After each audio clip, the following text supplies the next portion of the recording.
კარმის კანონი. კარმა არის ის, რაც ჩვენს თავს ხდება, კარგი თუ ცუდი. კარმა, ანუ ის, რაც ჩვენს თავს ხდება ეხლა, სასჯელი არ არის. ის არც ბედია და არც სამართლიანობა. ის ჩვენს გონებაში დალექილი ფიქრების სარკეა. და ეს საიდუმლო უფალმა კრიშნამ უკვე ახსნა 5000 წლის წინათ, სიჩუმით მოცულ ბრძოლის ველზე. ნახეთ ეს ვიდეო ბოლომდე, ვინაიდან როგორც კი გაიგებთ თუ როგორ მოქმედებს კარმის კანონი, სამუდამოდ შეწყვეტთ ბედის წერის დადანაშაულებას. თავდაპირველად არ იყო ხმაური კურუქშეტრას ბრძოლის ველზე. ვიდრე მშვილდებიდან ისრები გაიტყორცნებოდა, იქ სიჩუმეს უფევდა.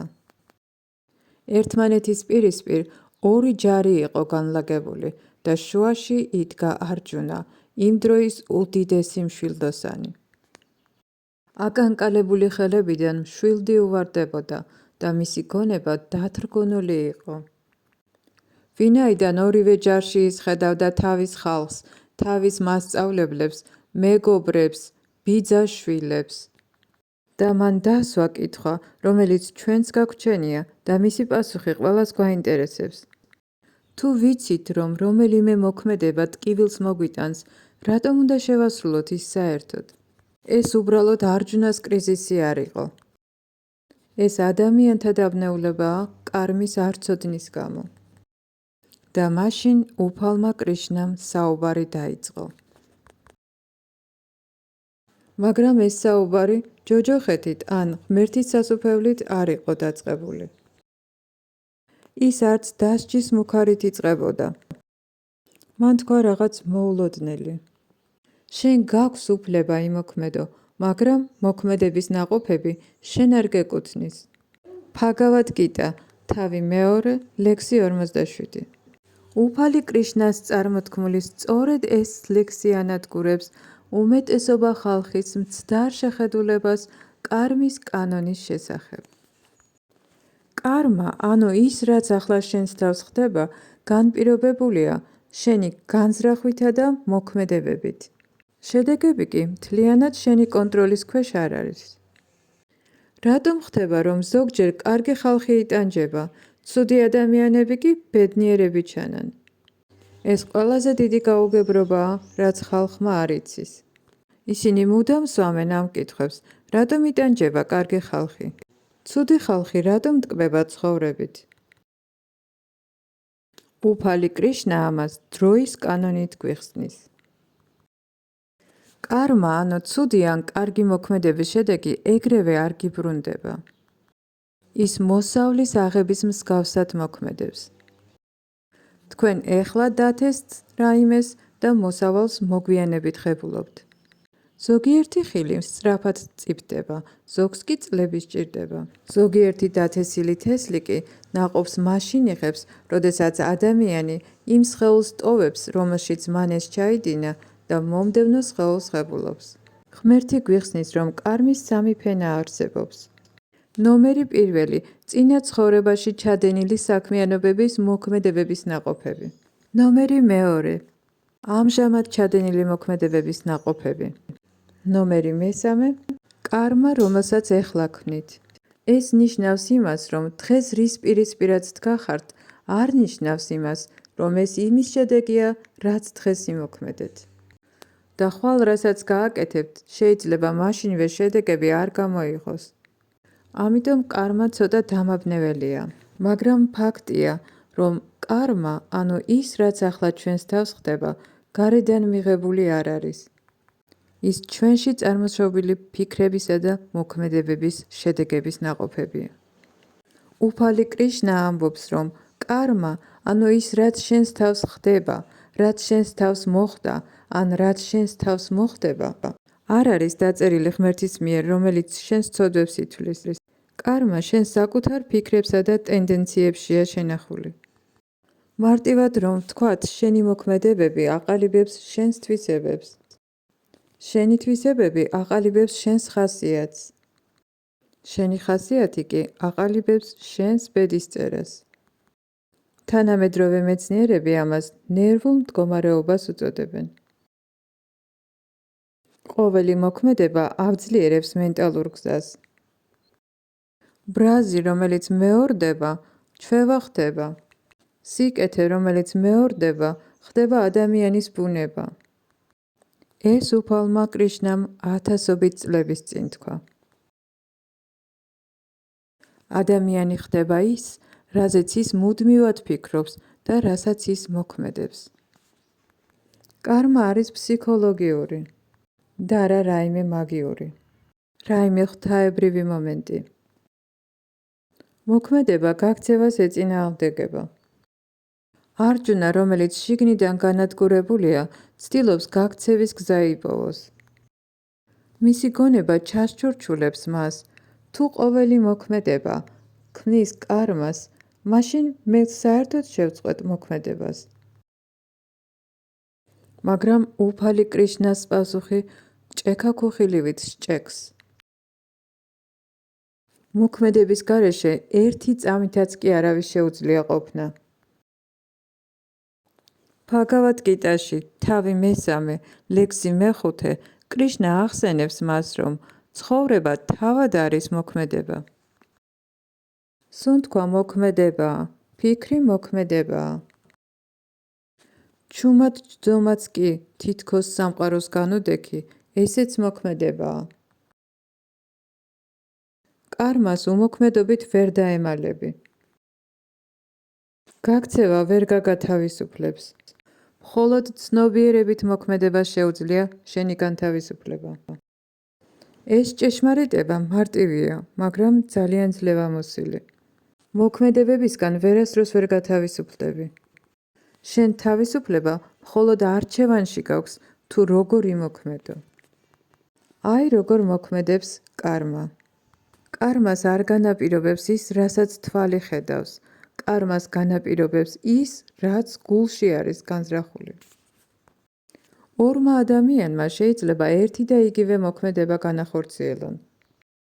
მაგრამ კარმა, ანუ მათი მოქმედების შედეგი განსხვავებულია.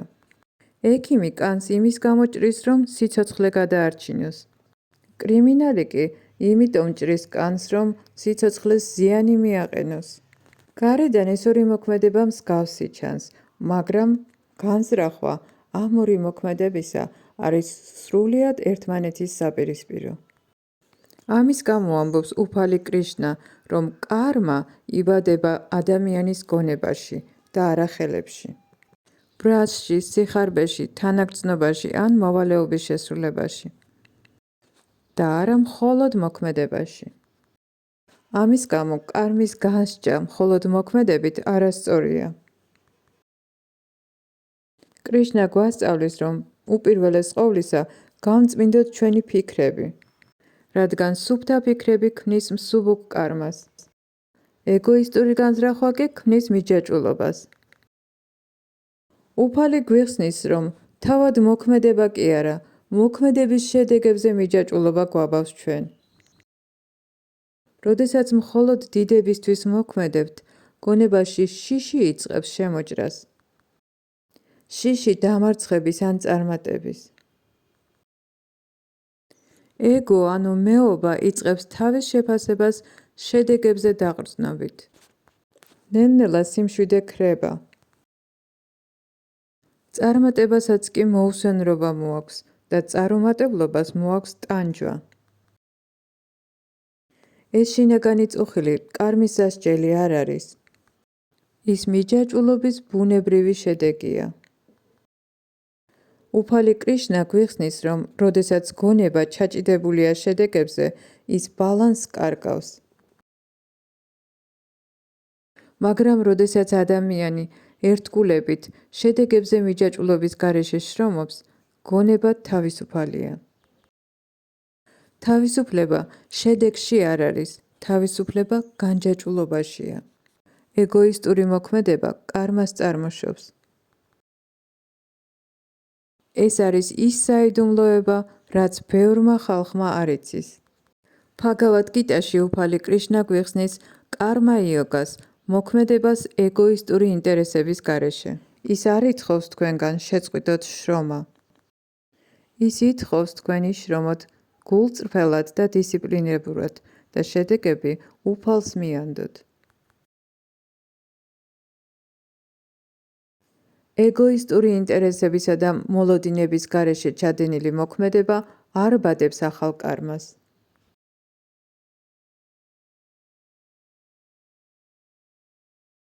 ნაცვლად ამისა, ის ნელ-ნელა წვავს ძველ კარმეულ შთაბეჭდილებებს, რომელიც გონებაში ინახება. ასეთი მოქმედება გულს წმინდავს. გონება მშვიდი ხდება, ცხოვრება გრძელდება, მაგრამ ტანჯვა კლებულობს. ეს არის უმაღლესი თავისუფლება. კრიშნა ცხოვრებიდან გაქცევას კი არა, თავისუფალ ცხოვრებას გვთავაზობს. რატომ არ შეაჩერა კრიშნამ ომი? ხალხი კითხულობს, თუ კრიშნამ ყველაფერი იცოდა, რატომ არ შეაჩერა მან ომი? იმიტომ რომ კარმა კოლექტიურია. როდესაც უსამართლობა ძალიან იზრდება, ტანჯვა გარდაუვალია. კრიშნას არ შეუქმნია ომი. კაცობრიობამ შექმნა ომი. ეს კაცობრიობის არჩევანი იყო. მაგრამ კრიშნამ აჩვენა, თუ როგორ უნდა იმოქმედოს ზიზღის გარეშე. ეს მოქმედება კარმის უმაღლესი მწვერვალია. თანამედროვე ფსიქოლოგიური სწავლება ადასტურებს ამას. სტრესი სიცოცხლის ხანგრძლივობას ამოკლებს. დანაშაული იმუნიტეტს ასუსტებს. თანაგრძნობა მენტალურ ჯანმრთელობას აუმჯობესებს. კეთილი განზრახვა დეპრესიას ამცირებს. ხალხი, რომელიც ბრაზით ცხოვრობს, შინაგანად მეტად იტანჯება. ნუ თუ ეს სასჯელია, თუ ბუნებრივი შედეგი. კრიშნა ყოველთვის ამბობდა, რომ კარმა არის მოქმედებების შედეგი და ეფექტი და არა შურისძიება. საერთოდ გათავისუფლება კარმისგან. ბოლოს არჯუნამ იკითხა, შეიძლება კარმა საერთოდ დასრულებული იყოს? კრიშნამ უპასუხა, დიახ. მაგრამ არა გაქცევით, არამედ ცნობიერებით, ეგოისტური ინტერესების გარეშე მოქმედებით და რა თქმა უნდა, ღმერთზე მინდობით. ის, ვინც ხედავს მოქმედებას უმოქმედობაში და უმოქმედობას მოქმედებაში, გონიერია კაცთა შორის. ბჰაგავად გიტა, თავი მე-4, ლექსი მე-18. ეს იმას ნიშნავს, რომ იმოქმედე ამ სამყაროში, მაგრამ შინაგანად განჯაჭვული იყავი. კრიშნა არასოდეს დაჰპირებია ვინმეს ბედნიერებას. ის სიცხადეს დაჰპირდა.